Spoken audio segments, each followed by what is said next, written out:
देने के लिए कुछ ना हो, हाथ जोड़ करके अभिवादन करो।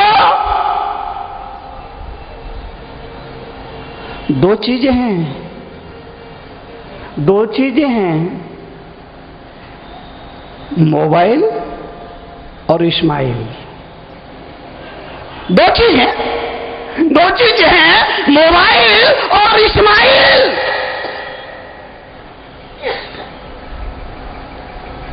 मैं आपसे निवेदन सिर्फ ये करना चाहता हूं, हाथों में मोबाइल हो ना हो, पर चेहरे पर इस्माइल हलहार में होना चाहिए। जीवन के लिए एक सूत्र, जीवन की खुशियों को बरकरार करने के लिए एक सूत्र, हाथों में मोबाइल हो ना हो, पर जीवन में चेहरे पर इस्माइल होना चाहिए। क्यों? इसलिए कि आदमी स्मार्ट मोबाइल से नहीं, इस्माइल से बनता है। आदमी स्मार्ट मोबाइल से नहीं, इस्माइल से बनता है। और फिर मोबाइल के लिए तो रुपया पैसा चाहिए, पर इस्माइल पर गरीब से गरीब आदमी का भी अधिकार है, क्योंकि ये प्रभु के द्वारा प्रदत्त एक उपहार है।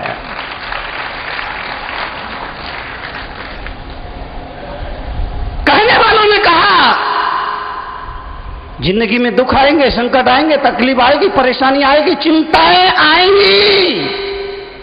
ऐसा नहीं कि मुनि तरुण सागर जैसे संतों के प्रवचन सुनने के बाद, ललित प्रभु जी, चंद प्रभु जी जैसे संतों के प्रवचन सुनने के बाद जीवन में कोई तकलीफें ना आए, जीवन में कोई कष्ट ना आए, जीवन में कोई परेशानियां ना आए, जीवन में कोई चिंताएं ना आए, ऐसा नहीं होगा।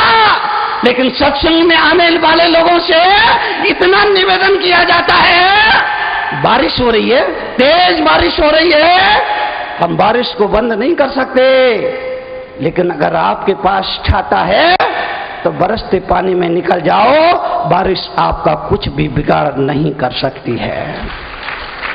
सत्संग में आने वाले लोगों को एक ऐसा छाता मुहैया कराया जाता है, सत्संग में आने वाले लोगों को एक ऐसा छाता मुहैया कराया जाता है कि दुख भरे संसार में वो छाता लेकर के निकल जाओ, दुख आपका बाल भी बांका नहीं कर सकता है। कहा जाता है, सत्संग में आने वाले लोगों से कहा जाता है, अपने दिल में बाके बिहारी की स्थापना कर लो, दुनिया का कोई तुम्हारा बाल भी बांका नहीं कर सकता है। दुख नहीं आएंगे ऐसा नहीं, जीवन में तकलीफ नहीं आएगी, परेशानियां नहीं आएंगी ऐसा नहीं होगा। आदमी जब तक जिएगा तब तक कुछ न कुछ अभाव बना रहेगा। 21वीं सदी का इतना ही प्रभाव है, 21वीं सदी का इतना ही प्रभाव है कि पहले अभाव में भी खुशियां थी, अब खुशियों का ही अभाव है।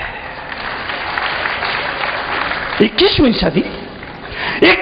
सदी का इतना ही प्रभाव है, पहले अभाव में भी खुशियां थी, अब खुशियों का ही अभाव है। कल तक जिंदगी मौन से चलती थी, कल तक जिंदगी मौन से चलती थी, आज की जिंदगी लौन से चलती है। 21वीं सदी का इतना ही प्रभाव है, पहले खुशियों में भी अभाव में भी खुशियां थी, आज खुशियों का अभाव। कल तक जिंदगी मौन से, अगर जिंदगी में कोई कमी होती थी आदमी मौन हो जाता था, अगर जीवन में कोई कमी होती थी, किसी चीज की कमी होती थी, आदमी मौन हो जाता था, संतोषी हो जाता था। लेकिन अब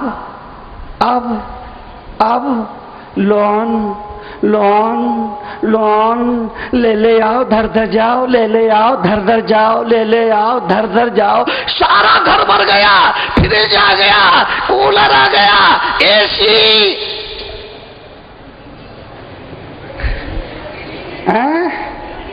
टीवी। टीवी तो आजकल ऐसी हो गई जैसे कुलदेवी। श्री भगवान, टीवी आजकल ऐसी हो गई जैसे कुलदेवी। घर का जो सबसे आम हिस्सा होता है वहां पर इस देवी की स्थापना होती है। घर का जो सबसे आम हिस्सा होता है उस स्थान पर इस देवी की स्थापना होती है। पर्दे से ढकी होती है। जब किसी श्रद्धालु के मन में दर्शन के भाव जागते हैं, सामने जाता है, पर्दा हटाता है, चुपचाप बैठ जाता है। रात सपने में बापू आए, बोले तरुण सागर क्या हो रहा है? मैंने कहा बापू पूरा देश रो रहा है। बोले देश क्यों रो रहा है? मैंने कहा बापू अपनी तो दुलती नहीं, दूसरों की धो रहा है। टीवी कुलदेवी जैसी हो गई, कूलर कुलदेवता। टीवी कुलदेवी, कूलर कुलदेवता, बल्ब आग्नेयास्त्र, ट्यूबलाइट ब्रह्मास्त्र, स्कूटर पुष्पक विमान, फ्रिज अमरनाथ की गुफा। जय हो पंचम काल के भक्तों के।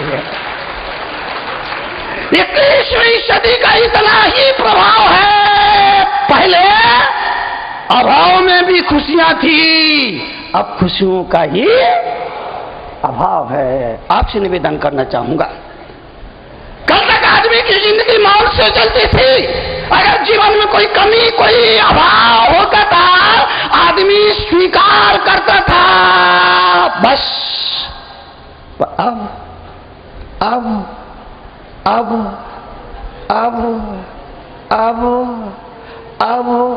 आदमी हो गया। अब वो क्या बोलते हैं, चाय रखते ना तो गर्म बनी रहती है, थर्मस। आदमी थर्मस की तरह हो गया है, ऊपर से ठंडा अंदर गरम। आदमी थर्मस की तरह हो गया है, ऊपर से सुखी दिखता है। घर में बंगला है, नौकर है, चाकर है, घोड़ा है, गाड़ी है, रुपया पैसा है, जमीन है, जायदाद है, बैलेंस है, सब बैंक बैलेंस, सब कुछ है। ऊपर से सुखी, भीतर से सोने के लिए रात में अपने कमरे में जाता है, डनलप के गद्दे पर लेटता है।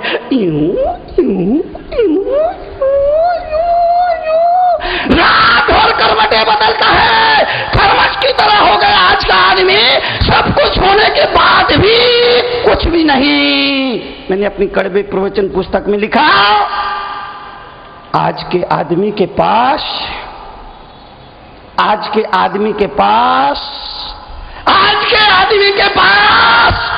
देखने के लिए टीवी सेट है, बैठने के लिए सोफा सेट है, खाने के लिए डिनर सेट है, पीने के लिए टी सेट है, पहनने के लिए डायमंड सेट है। इसके बाद भी दिमाग अपसेट है।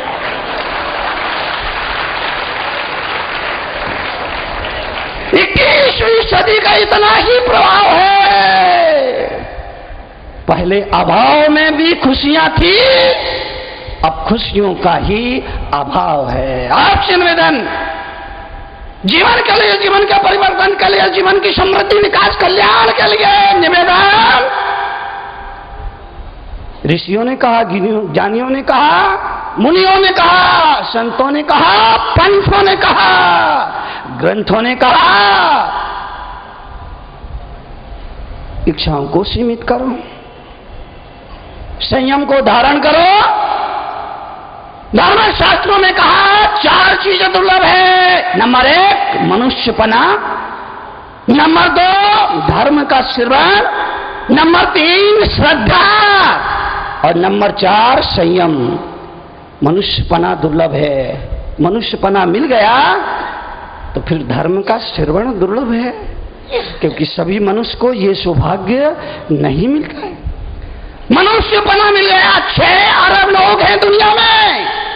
6 अरब लोगों में कितने लोग हैं जिन्हें धर्म का श्रवण मिलता है? कितने लोग हैं जो धर्म का श्रवण कर पाते हैं? मनुष्यपना दुर्लभ, धर्म का श्रवण उससे भी दुर्लभ, और श्रद्धा सुनने के बाद उस सुने पर श्रद्धा होना जरूरी है।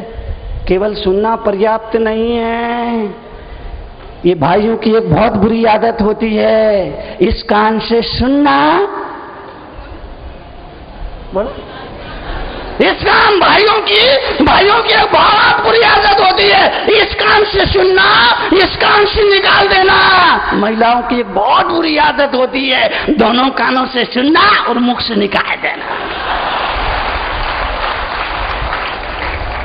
4 बात को समझिए। 4 तीर्थंकरों ने कहा, ऋषियों ने कहा, मुनियों ने कहा, आचार्यों ने कहा, ज्ञानियों ने कहा, बुद्ध पुरुषों ने कहा, अवतार पुरुषों ने कहा, 4 चीजें अत्यंत दुर्लभ। बाकी सब मिल जाए कोई बात नहीं, मनुष्यपना दुर्लभ। मनुष्यपना मिल भी गया, धर्म का श्रवण दुर्लभ। धर्म का श्रवण हो भी गया तो उस पर श्रद्धा